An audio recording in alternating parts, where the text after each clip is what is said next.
ರಾಜ್ಯ ಸಹ ಉಸ್ತುವಾರಿ ಸುಧಾಕರ್ ರೆಡ್ಡಿ ಬಂದಿದ್ದಾರೆ ಬೆಂಗಳೂರಲ್ಲಿ ಮಾತಾಡಿದ್ದಾರೆ. ಎಲ್ಲರೂ ಗೌರವತೆ ನಡ್ಕೋಬೇಕು, ಚೌಕಟ್ಟಲ್ಲಿ ಬಗೆಹರಿಸ್ತೀವಿ ಅಂತ ಹೇಳಿದ್ದಾರೆ. ಏನೆಲ್ಲ ಬೆಳವಣಿಗೆ ಆಯ್ತು ಸರ್ ಓವರಾಲ್?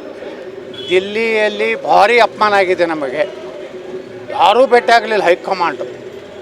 ಭಯಂಕರ ಭಾರಿ ಅಪಮಾನ. ವಿಜೇಂದ್ರ ಪ್ರೇರಿತ ಲೇಖನಗಳನ್ನು ಖಂಡಿಸುತ್ತೇನೆ. ಇದೆಲ್ಲ ಬಿಡ್ರಿ, ಸ್ವಲ್ಪ ಮಾಧ್ಯಮದವರು ವಿಜೇಂದ್ರನ ಪರವಾಗಿ ಭಾರಿ ಅಪಮಾನ ಆಗಿದೆ, ಯತ್ನಾಳ್ರಿಗೆ ಯಾರೂ ಭೇಟಿ ಆಗುವುದಿಲ್ಲ ಅಂದರು, ಹುಷಾರ್ ಅಂದರು. ಇವೆಲ್ಲ ಕಂಪ್ನಿ ಬಂದ್ ಮಾಡಿರಿ, ನೀವು ಏನೂ ಆಗಿಲ್ಲ. ನಮಗೆ ನಮ್ಮದು ಭಾಳ ಗಟ್ಟಿಯಾಗಿದೆ, ನಾವು ಇನ್ನೂ ಗಟ್ಟಿಯಾಗಿದ್ದೀವಿ. ಅದಕ್ಕೆ ಯಾರೂ ಗಾಬರಿ ಆಗುವಂಥದ್ದಿಲ್ಲ. ನಮಗೇನು ಅಪಮಾನ ಆಗಿಲ್ಲ, ಕೈಗೇನೋ ಯಾವುದೂ ಸುಂಕ ಇಲ್ಲಾರ್ದು ಬಂದ್ರೆ ಅಂತ ಹೇಳ್ಯಾರ ಒಬ್ಬ ಮಾಧ್ಯಮದವ್ರು. ಯಾವ ಸುಡುಗಾಡು ಇಲ್ಲ. ಕೈಯಲ್ಲಿ ಬಂಗಾರ ಇಟ್ಕೊಂಡು ಬಂದೀವಿ, ವಿಜಯದ ಸಂಕೇತ ಇಟ್ಕೊಂಡು ದಿಲ್ಲಿಯಿಂದ ಬಂದೀವಿ. ವಿಜೇಂದ್ರನ ವಿರುದ್ಧ ವಿಜಯ ಸಂಕೇತ ಬಂದಿದೆ ಅಂತ ಹೇಳ್ತೀವಿ. ವಿಜಯ ನಮಗೆ ವಿಜಯದ ಮೊದಲ ಒಳ್ಳೆಯ ಲಕ್ಷಣಗಳು ದಿಲ್ಲಿಯಲ್ಲಿ ಕಾಣಿಸಿವೆ. ಯಾರಾದರೂ ಮಾಧ್ಯಮದವರು ತಪ್ಪು ಈ ರೀತಿ ನಮ್ಮ ಭೇಟಿಯನ್ನು ಅಪಮಾನ ಮಾಡೋ ರೀತಿಯಲ್ಲಿ ಮಾಡಿದರೆ ಅದು ಖಂಡನೀಯ. ಯಾರೆಲ್ಲ ಭೇಟಿಯಾಗಿದ್ದೀವಿ? ಯಾರಿಗೆ ಭೇಟಿ ಈಗೆಲ್ಲ ಅದನ್ನು ಬಿಡುಗಡೆಗೊಳಿಸೋದಿಲ್ಲ. ಅವ್ರು ಹೇಳಿದ್ದಾರೆ ನಮ್ಗೆ ಯಾರ್ಯಾರು ಭೇಟಿಯಾಗೀವಿ, ಎಲ್ಲಿಯೂ ನಮ್ಮ ಹೆಸರು ಪ್ರಸ್ತಾಪ ಮಾಡಬೇಡಿ, ಇದು ಗುಪ್ತ ಇಡಿ, ನಿಮ್ಮೆಲ್ಲರ ಭಾವನೆಗಳು ಹೈಕಮಾಂಡಿಗೆ ಗೊತ್ತಾಗಿದೆ ಅಂತ ನಮ್ಮವ್ರಿಗೆ ನಮಗೆಲ್ಲ ಹೇಳಿದ್ದಾರೆ. ದಿನದಿಂದ ದಿನಕ್ಕೆ ವಿಜೇಂದ್ರ ವಿರೋಧಿ ಬಣ ದೊಡ್ಡದಾಗ್ತಾ ಹೋಗ್ತಾರೆ. ಹೌದು. ಈಗ ಜಗದೀಶ್ ಶೆಟ್ಟರ್ ಇರ್ಬೋದು, ಆರ್ ಅಶೋಕ್ ಅವರು ಪರೋಕ್ಷವಾಗಿ ಎಚ್ಚರಿಕೆ ಹೈಕಮಾಂಡ್ ಗಮನಕ್ಕೆ ತಂದಿದ್ದಾರೆ. ಮತ್ತು RSS ಮುಖಂಡರನ್ನು ಭೇಟಿಯಾಗಿದ್ದಾರೆ ಅನ್ನೋ ಮಾಹಿತಿ ಇದೆ. ಎಲ್ಲನೂ ಸತ್ಯ ಇದೆ.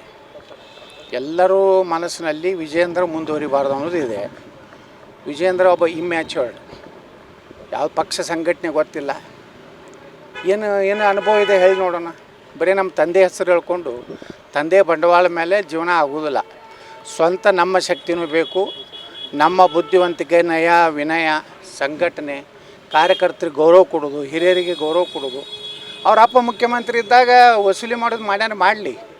ಆದರೆ ಈಗ ಹಂಗಿಲ್ಲ, ಈಗ ಅಧಿಕಾರನಲ್ಲಿಲ್ಲ. ಅವಾಗ ಮುಖ್ಯಮಂತ್ರಿ ಇದ್ರದ್ದು ಗೌರವ ಕೊಡ್ತಿದ್ರು.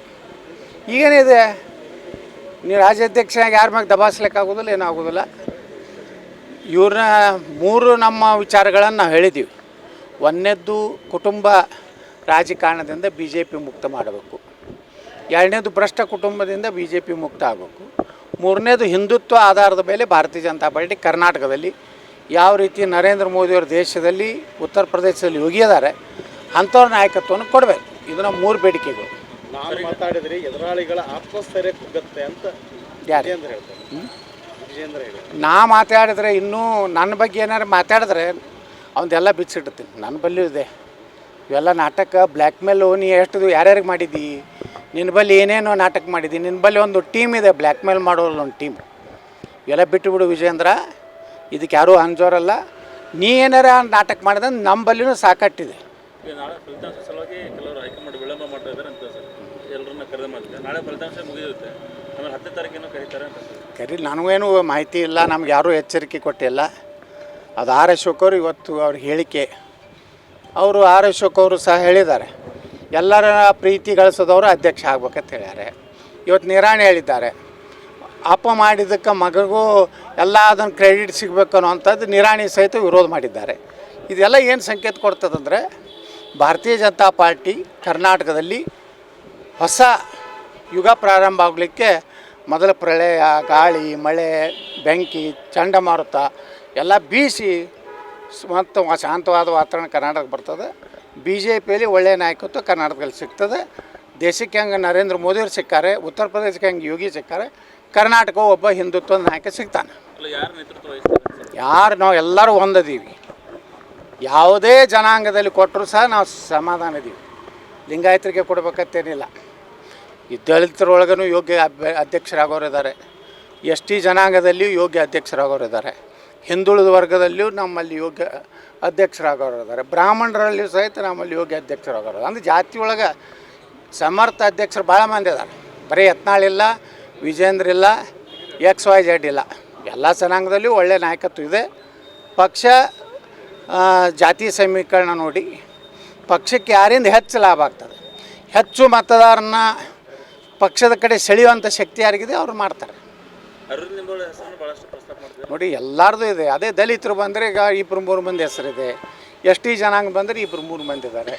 OBCದು ಬಂದರೆ 2-3 ಮಂದಿ ಅದಾರೆ, ಬ್ರಾಹ್ಮಣರು ಬಂದರೆ 2-3 ಮಂದಿ ಅದಾರೆ, ಲಿಂಗಾಯತರು ವೀರಶೈವರು ಬಂದರೆ ಅದಾರೆ. ಸಮರ್ಥರಿದ್ದಾರೆ ಅಂತ ಹೇಳ್ತೀನಿ. ಹಾಂ, ಎಲ್ಲ ಸಮರ್ಥರದಾರ.